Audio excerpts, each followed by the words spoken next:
جبوی گوتوبژیه که بهتر لسر ریکفتنا ردستکرنا عفرین رجبای کردستان برژیم اسد نها لاستدیوی مامستا فصل یوسف اندام کمیته سروکاتیا انکسو و هروها مامستا عبدالسلام عثمان سیاستمدار در ریاسکای و لگلمنن مامستا بخیر هاتی جمت درسكم مامستا فصله قبلها فكرنا دنا برا چقدارين بيددو رجيم اسد كوهاتي كرن عفرين رادستي رجيم اسد بكن خوندنا تجربة شيء وجبر شبرينها أو ركبتناها تكره. بله. دبهورية مدى أفري كفتنا جو إيرو و تشيبوي هنجي بلكي دروجيني زيك دبيك بي أف سيناريو بربتشعفو يعني دماغو جنگا تركا لسر باجاري عفرين تشيبو أف شري قول سر عفرين تشيبو ما تقول اف سيناريو هي عفرين د بازاري ديه او بخو بيلانك اف بيلانا هانيجي امزانن دستي حمو دولتات روس بن تش امريكان بن تش ايران بن تش ريجيما سوريه تركن دستي كشات هداتي ديه لي دبهوريه مد بسرپرشتيا روسيا بيتر اف وقت بيجيش جنگو شراق والسر عفرين تشيبويه بله يعني ديار بوجي قو عفرين بازاري دي روجي بيدي يعني وترك درباسي عفرين نبن وبازار السر تشيبي دا قو قاربن عفرين وقت بيجي فقرين بن سياري جي ماسوري باشا مامستا عبد السلام بن مدفتا نفيسكار جمال حميد بيجيك و اف شرع عفريني اجرك مزن هيك وسيناريوك بيان جو شانويك بي دنابرا تركيا ورجيم اسد باكاكادا بنارينا تا تشقاسي او شانوان جو او غوتنان فيسكار جمال حميج راستي دو نيزيكا سلاو ريز جبوتا وزبانات نيجا كلاكس باس بو همو كسي ما بنارن باوريا مده افغوتين راسته گلكي درست گوتنا ما مستجمع حمي از سر صدي صد بشكرتيا في گوتنا وينا دكم و بيدج روجا روج وقتا قهاتيه كت هريما كردستان سوري كت بمصي خصم سيطرة خده بنابوا بلاني ويدبو جو باتفاقيا وينا برجيمير بيچاوا باجاري كردي ايكو جدست رجيمير مثلا استلام وتسليم كرد دفابه ولو شي فقرينه اللي بس فقرا وينان كاره ولو بو دياربونا هاني فقرينه دفابه بشانويه كي ومخابن هر وهر خورتي ما وقيزي ما او دبن اي قربانين يعني ليستكابو بيادي كر وسرخ قبول كرينو فروتنا وينان شملت كردره ديروكا كردا تجاري ولو نهاتي كرن وتكستاك حياني بلكي دجمن كاربي بكرينو فروتنا هاني الما بكش برغو دجمن كي دياره لي مخابن دجمن ما ايرو خاستي كراسي مده وقالك سياسة مدار وجالكفان ونيفسكار وهركس قالك جملته ما دفع خسربي دجمن هاني دقرن انظان منش برجوان ديكي ناج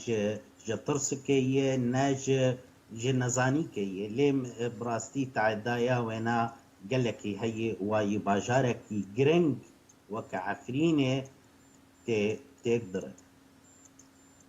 بله باشا مامستا عبد السلام همان نفيسكار دبيجيك و سدمج في شريان گوش في شانويا كو هاتي كرن شرع عفرينه او بوداكو پردپوشين بسروي چند تبكن كو نوي ديار كرن كو پاكاكا سيخور انگو دارو دسته رجيم اسد تركيا و ايرانيا بيجي جبوي پردپوشين بسر و صدمانده انگو سر و هنجتن كو پاكاكا تخوازي و بشيره پێویست بیان حوجەت کرد و شەرچێ ببێ و کوشتن وەرێکردن و بەدەهان گوندێن کوردان بێنە تالانکردن و وێرانکردن و بە سەدان کەس بریندار بن. بله پەکەکەی محتاجی بیتشتی هەر و هەر پەکەکەی محتاجی ڕژاندنا قینەیە فرەکردنا مەزەلایە بۆ بێژە ئەس پارتیا شەهیدامە قیایە پەکەکەی دخوازێ بۆ 40 ملیۆن کورد بکە شەهید و ئەف ملەت نەمینە هەنگی گۆرستانی جوانارە فرە بکە پەکەکەی دوا بوو گۆولۆ بکەش بۆنا ژڕۆژا ڕۆژ دمە بۆتی وێ دیارە وێ گەلک ملەتێ مە و باژارە بکە قوربانی و خەراب وێرانی بسرە مە دبینە تێبیرا من دەستپێکا شۆڕەشێ وقتا گو صالح مسلم ها داکت و اب آلا خوانی گو بنظانمش كويدا آنیه وقتا دانی پیشام برجامیا قاسمو عفوا از چون بری مگوراج في آلی گوتنا گو صالح مسلم جمر دبیجه دبی نقطك جخينا خورتك كرد ام ناد نب درعي ونب حماي بله ايرو بده حزاره قيزو خورت ما كرن قرباني جي حاكم شامير بشار الاسد وداوي باجار برنج لسر سنيك جزير وتاخد دستي باجار الاسد وانات مخابن يروز قالك دبينم بفي جمال حمي جواني بسكاري كيمه ايگو اف نشانه هاني دا قياكرن فزي قلقا اف نيفيسا هاني بدانا قياكرن اف شانايا هانيش عالمي ترخستانا شبرقو ملت اماني كرد زوج بيردك تاكاكي هردم وانا دخوي كونجالي ساعتا بوجه درك فديسا بنابي كردتيه باندك سلوغان كردي باندك تديديسا او ملداد وخو خص نفسا وي كونجالي ديسا بله مخاط تجبر ولو دبابة ام هردم بين زمان شانه پککه کشتیه گودکه اف کم کجیا گو در حق ملت کردکه براستیز ایرو دبینم پککه پیاده طبعا پککه قرار جو پککه نش پیاده او ای قدیه قراره ترک چی یکی کردی سیویلی مدنی لعفرینه بدن کشتن پککه شریکه خوی جريماوي نكم ترى جريمة تركا أردوغان بله هفق سهجر بونيسكار وخلق هجومي تركا دكن برا هجومي شريك تركا بكن يقول هندري قنديل إذن بله باشا ما مستا عبد السلام دبيمة القلب بمن يزيد دوباره بقر ما جبتا ما مستا فصلا قرن بيجن عفرين رادستي رجيم أسد هاتا كرن باش رجع عفرين تشاو بيانجو تشي سيناريو كلي عفرين بجهبي بله شخوا اف مترسيا مزنبو قومت قو چاوا دست بيكا شورشي در ريجيمي بحساني هرمي كردي رادري دستي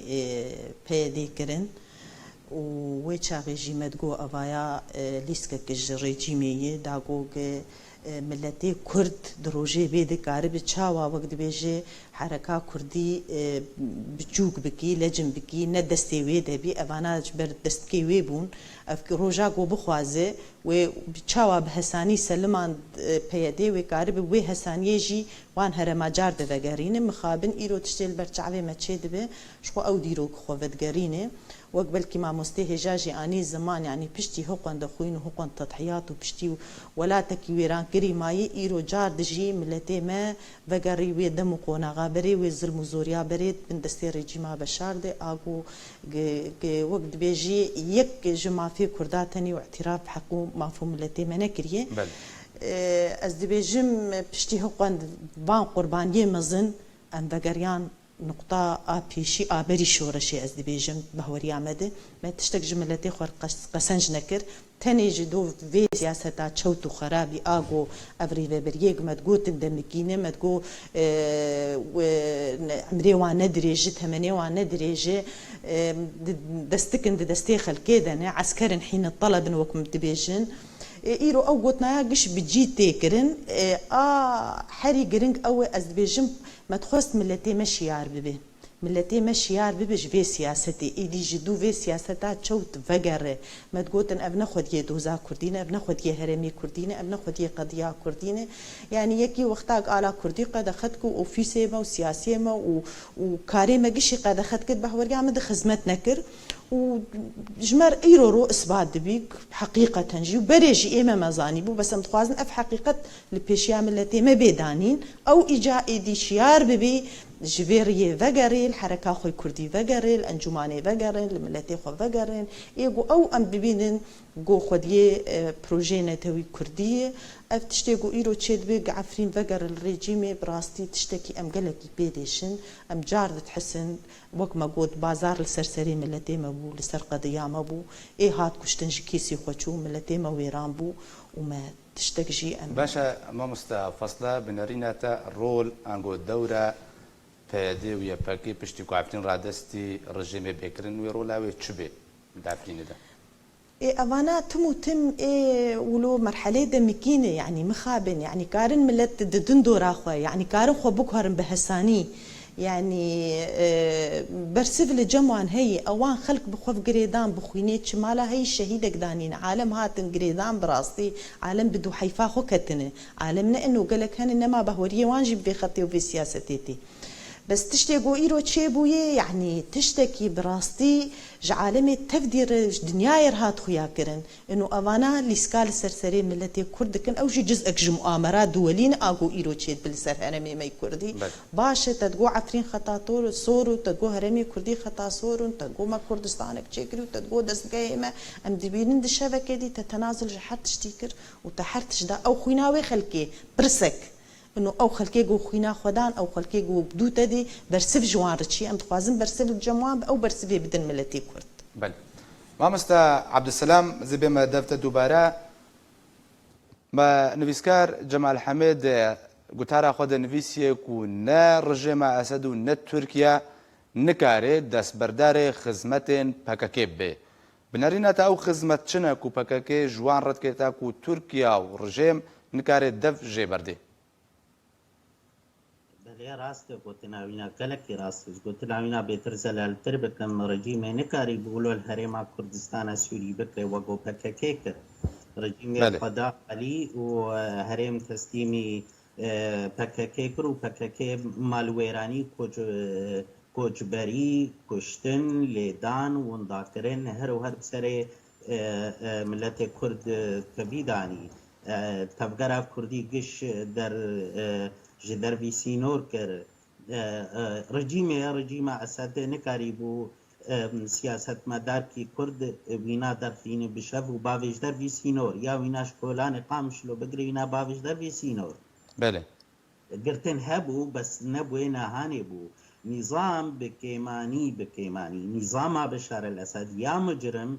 بجعبكي حرمة الخنري وكنظامك شرعي بس أفكاسانا جروب مافياوين تحرمتي تكسير الناقرين جبروا لو تشتي رجيم نكاربك وتركيا نكاربك أف خلقي قنديلة بككي كارم بكن جوانار كارم بكن وبجيبينن وبسريتينن بونج بلكي أرمانجة تركيا هبون جروجاروج دقو ودرباس عفريني ببه ليقونش بككي با درباس ندبو اف دياريا جو بككي دي تركا دي فرسا دي نظام ايراني يال بغداد سوريا وال بغداد هر كسن كار بده اجبر ولو خدمت كاركي جرنج جواره وملته خد دكب قرباني تكس ملته خنا كريب قرباني يدجمناره لبككي ملته كردستان دكب قرباني جد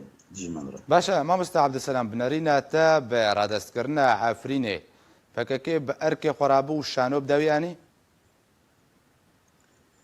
خدي شانو قالك باور يامد بجياني برغو تدبينه بلكي قناة أرك قناة يكمين أقوراس كي دو خياكرن وكرياري فككي وشانو يوينا دو خياكرن قالك هبون بوي عاطفة خوابون ناوي برخودان عفريني بجياني تبلغو تبرخودان عفريني نبوية تبريباني دبر عفريني دنبوية بريباني دبر رجيما أسد بوية بريباني دبر هاتبونا تركادية بريباني جو خلق عفريني باجار عفريني بي مالويران كرن وبي بناخ كرن اف شانايا هاني جيغا قلق خلق وانا بخوك قريدان از انا دبينو سر مال برن فيسبوكي قالك ايقو بري رخنا لي ذكرن انا بونه بسنداري ونا بنافي مقاومة عفريني بنافي وي عاطفة مخابن لبسوي روش بي ودي سافا قرن واو نبيسي وكومنتاري وانا ازي بيش وانا كم ازي بيش منرن در حقي طنق دي ونكاري بوخا بقري ونهاتن خاباندن جلك جبني وهات شمطاندن بله باشا مامستا عبد السلام القلم من بمينا دوباره بما دفتا مامستا فصله لروجافاي كردستان فككو فيدو نابن بسرفا چه سود می بيجن وكو قاود بيج دوزا قالي كردرا غاندا دبهوريا مد ما تسود جينا كريه ما قالك خساره خو جديديه براستي بله وەک بەلکیانە مامۆستەژی کەرم کرد بڕاستیش دەماگ و شۆرەشش 2011 دەست پێ کردی و تایبەت ئەم هەگەرم ژێ قۆناغانی زیک دەست پێ بکەن ئەف 6-7 ساڵی داوی گو چێبوونێ یعنی تشتێگل کوردستانە سووریە مایێ وەلاتێکی بێ گونجمانە بێ خۆرتمانە کوردستانێک بالا مایی کالوپیرێ مەمانە کارێ سیاسی شغل پێشیا تەبگەرا سیاسی ئەو قەدەغەیە ئەنجومانامەی نەشتومانی کوردی ئەم بەگەریان دەما شەڤرە شوتاریە ئەم کاری خۆخەباتا خۆت ئۆرتا چار دیوارا دەم دکن و برەنگەکی دزینە ئەشکەرە ئۆفیسێمە ئیرۆ گشتگرتینە حتا ڕۆژە ئیرۆهین سەرکردایەمە زندانادەنێ ئەس دەبێژم یعنی مە تسوودە مە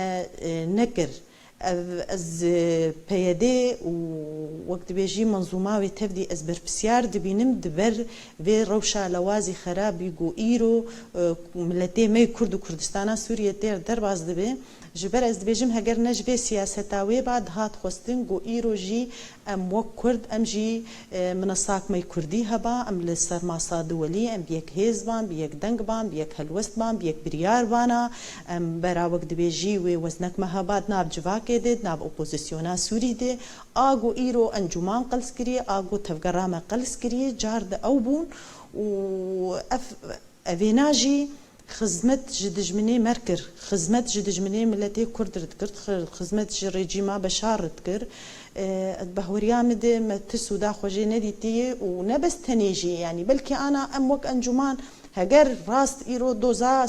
Sûriya bi tevdî çareser nebûyê a milletê me Kurd jî beşekin em ji Sûriyê yek cê pirsê yek bê ji encûmanê kaçî kiriye ême heger me بهورية مد ما قابني قالك باش عاديت نجبو ملتي خو حتى رجع إيرو أم بربانية بردوزاي دكن بس يكفي دستي ما نبخوينه دنجي دستي أنجمانا نشتماني كردي دستي ما نبخوينه دستي ما سبية صفحة ما وقت بيجي باقجي أم لكويدة كيبن أم كارم في هالوستي خوا وقت بيجي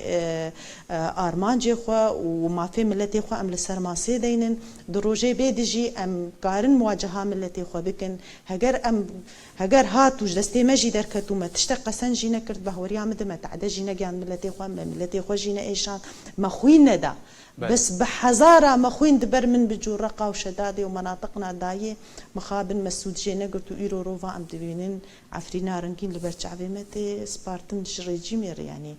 اسبيجن ما قالك تعدي جديد وما تفيد جينا كريش باشا مامستا عبد السلام مامستا فصلات تكسكر كو باكاكا وبيادا چه سود جبوی دوزا گله کرد دست نخستنه و سود پی نگهاندیا بنریناتا او قربانی چنه کو روجاوای کردستان بسدم سیاستین پیاده و پکک دایا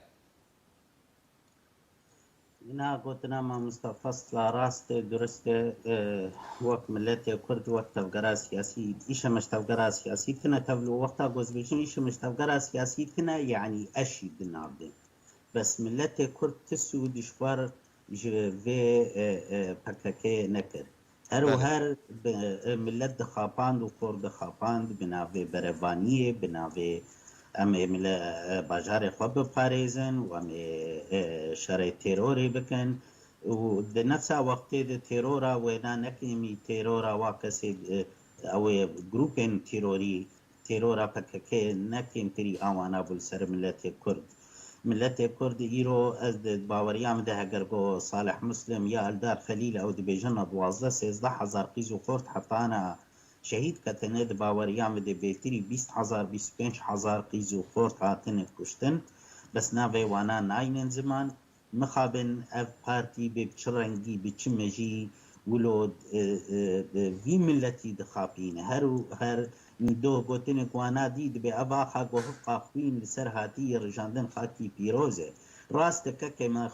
خاکی پیروز بس کان چه سود و چه فیدل ملت کرد کرد جبونا اف خوینا هن اف قلنی بی خوینه و چرا هشته ده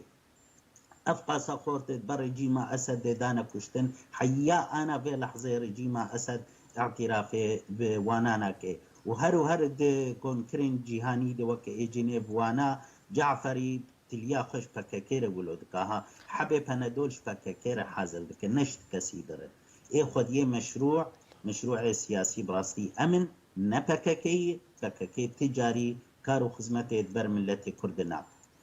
گەلک سپاس ji bo siyasetmedar Abdüselam Osman û herwiha gelek spas ji bo mamosta Fasla Yusuf endama serokatiya Komîteya Serokatiya Enekesek û lêgela min bûn. Gelek spas mamosta.